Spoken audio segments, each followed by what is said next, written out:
എല്ലാവർക്കും ഈസി കിച്ചണിലേക്ക് സ്വാഗതം. ഞാൻ ഇന്നിവിടെ തയ്യാറാക്കാൻ പോകുന്നത് കടച്ചക്ക വറുത്തരച്ച കറിയാണ്. പലയിടങ്ങളിൽ ഷീമച്ചക്കയെന്നും പറയാറുണ്ട്. നിങ്ങളവിടെ എന്താ പറയുന്നതെന്ന് കമൻറ്റ് ബോക്സിൽ ഇടണേ. കടച്ചക്കയുടെ പാതിയാണ് എടുത്തിരിക്കുന്നത്. വലിയ ഒരെണ്ണമായിരുന്നു.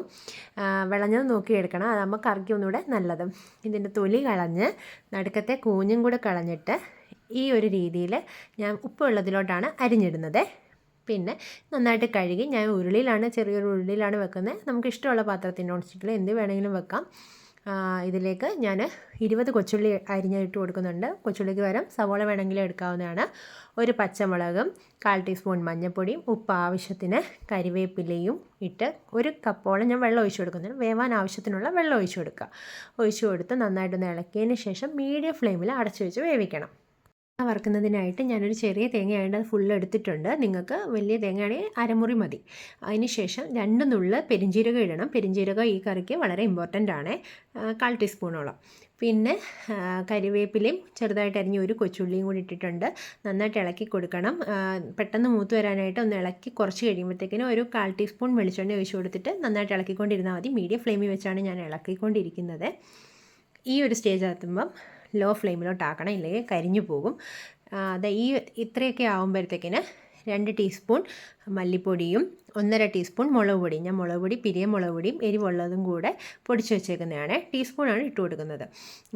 നന്നായിട്ട് ഇതിൻ്റെ പച്ചമണവും കളയണം. ഫ്ലെയിം ഓഫാക്കി അടുപ്പിൽ നിന്ന് മാറ്റി വെക്കാം, ഇല്ലെങ്കിൽ ഇത് കരിഞ്ഞു പോകും.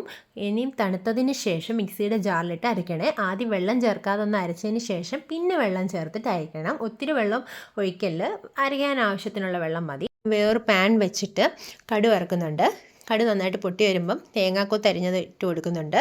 അതൊന്ന് മൂത്ത് വരണം. തേങ്ങാക്കൊത്ത് ഓപ്ഷനിലാണ്. അത് നന്നായിട്ട് മൂത്തതിന് ശേഷം ഓഫാക്കി വെക്കാം.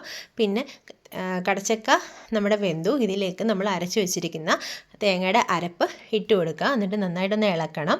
പിന്നെ ജാറ് കഴുകിയ വെള്ളവും കൂടെ ഞാൻ ഇതിലേക്ക് ഒഴിച്ച് കൊടുക്കുന്നുണ്ട്.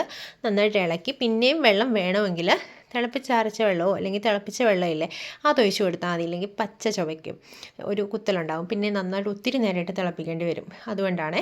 അപ്പം വെള്ളം വേണമെങ്കിൽ കുറച്ചുകൂടി ഒഴിച്ച് കൊടുത്തിട്ട് ഒന്നുകൂടെ ഒന്ന് നന്നായിട്ട് തിളപ്പിക്കണം. തിളപ്പിച്ചതിന് ശേഷം ഞാൻ ഒരു 1/4 ടീസ്പൂണോളം ഗരം മസാലയും കൂടി ഇട്ട് കൊടുക്കുന്നുണ്ട്. ഗരം മസാല ഓപ്ഷനിലാണ്. നമുക്ക് പെരിഞ്ജീരകമാണ് ഇമ്പോർട്ടൻറ്റ്. പെരിഞ്ജീരകം തന്നെ ആയാലും മതി. ഞാൻ ഇട്ട് കൊടുക്കുന്നുണ്ട്. പിന്നെ കടുക് വറുത്ത് വെച്ചിരിക്കുന്ന തേങ്ങാക്കൊത്തും ഇതെല്ലാം കൂടെ കറിയിലോട്ട് ഇട്ട് കൊടുത്ത് ഒന്നുകൂടെ ഒന്ന് നന്നായിട്ട് തിളപ്പിച്ചതിന് ശേഷം കറി നമുക്ക് ഓഫാക്കി വെക്കാവുന്നതാണ്. ഇവിടെ കടച്ചക്ക വറുത്തരച്ച കറി റെഡിയാണ്. നിങ്ങൾക്ക് എൻ്റെ ചാനൽ ഇഷ്ടപ്പെട്ടെങ്കിൽ ലൈക്ക് ചെയ്യണം, സബ്സ്ക്രൈബ് ചെയ്യണം. Thank you.